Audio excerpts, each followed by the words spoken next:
सिया राम, सिया राम,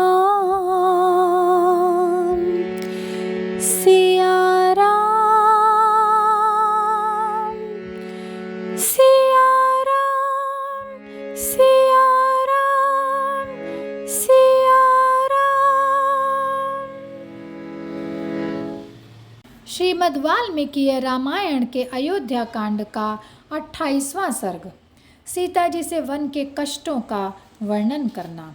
सीता जी के अनुनय विनय करने पर भी राम की इच्छा उन्हें वन ले जाने की नहीं हुई और वे बोले, सीते, तुम उत्तम कुल में पैदा हुई हो, इसलिए यहीं रहकर धर्म का पालन करो और मन को संतोष दो। वन में रहने वालों को कितने कष्ट होते हैं उन्हें मैं बता रहा हूँ, ध्यान से सुनो।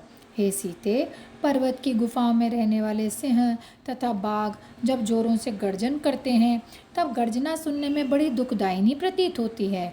वहाँ मनुष्यों को देखकर जब चारों ओर से जंगली पशु टूट पड़ते हैं तब वे कितनी ही पीड़ा देने वाली होती है, इसे तुम नहीं सह सकती।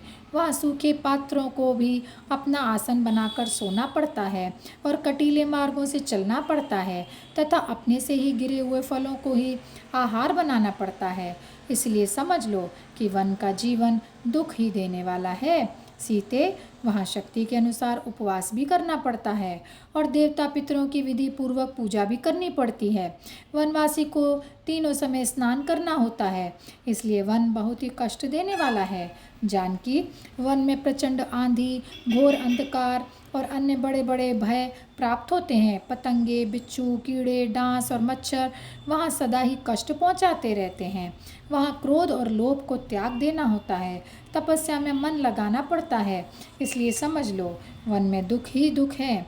भामिनी, ऐसी हालत में तुम्हारा वन में जाना किसी भी तरह से उचित नहीं है, क्योंकि ये अनेक दोषों को पैदा करने वाला और बहुत ही कष्टदायक है।